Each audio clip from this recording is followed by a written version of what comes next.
3வது இடத்துல பார்த்தீங்கன்னா, மாட்டு இறைச்சின்னு சொல்லக்கூடிய பீஃபு 100 கிராம் அளவு சாப்பிட்டா 26 கிராம் அளவுள்ள புரதம் கிடைக்குது. மட்டனை விட 1 கிராம் அதிகமா தான் இருக்குது பீஃப்ல. 2வது இடத்துல பார்த்தீங்கன்னா, மீன்கள்ங்க. ஒரு 100 கிராம் அளவுள்ள மீனை சாப்பிட்டா உங்களுக்கு 30 கிராம் அளவுள்ள புரதமே வந்து சேர்ந்துருதுங்க. 3ல 1 பங்கு மீன்கள்ல அப்பவும் புரதம் தானே இருக்குது.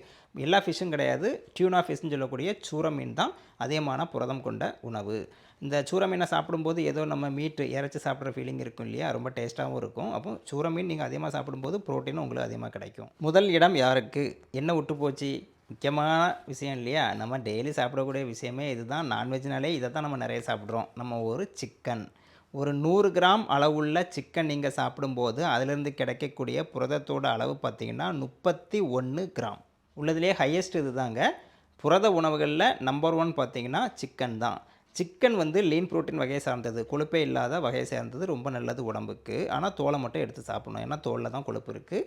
இதுலேயும் பார்த்தீங்கன்னா நம்ம கண்ட்ரி சிக்கன், நாட்டுக்கோழி சிக்கன் சாப்பிட்டோம்னா அதிகமாக புரோட்டீன் கிடைக்கும்.